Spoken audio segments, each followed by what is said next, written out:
શું મોઢામાં સામાન્યપણે દેખાતા પેચ અથવા છાલા અથવા ન રૂજાતી ચાંદી કેન્સર હોઈ શકે છે?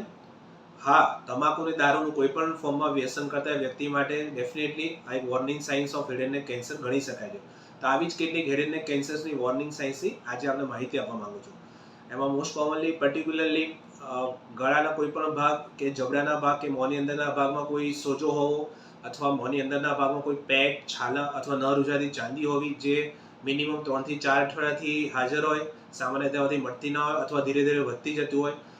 મોં કે ગળાના કોઈ પણ ભાગમાં અસાધારણ દુખાવો થવો, મોઢાની મૂવમેન્ટ્સ કરવામાં તકલીફ પડવી, જીભ આગળ પાછળ કરવામાં તકલીફ પડવી, ખોરાક ગળેથી અંદર ઉતારવામાં તકલીફ પડી અથવા તે દરમિયાન દુખાવો થવો, આપણો અવાજમાં પરિવર્તન આવવું અથવા અવાજનું લાંબા સમય સુધી બેસી રહેવું,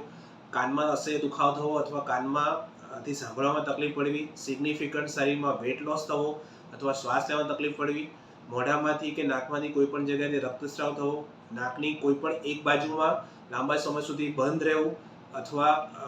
તેના કારણે એમાં દુખાવો થવો, કોઈ પણ કારણસર અકારણસર દાંત હલવા અથવા દાંત પડી જવા અથવા જે પહેલેથી ચોકઠું પહેરતા હોય તો ચોકઠું ફીટ ના બેસવું, આ બધા જ warning signs of head and neck cancers ગણી શકાય છે. તો પર્ટિક્યુલરલી જે વ્યક્તિ તમાકુ કે દારૂનું વ્યસન કરતી હોય અને આવા કોઈ પણ શંકાસ્પદ ચિહ્ન જણાય તો તેણે નજીકના ENT ડૉક્ટર કે કેન્સર સ્પેશિયાલિસ્ટની મુલાકાત લેવી જરૂરી છે. Thank you.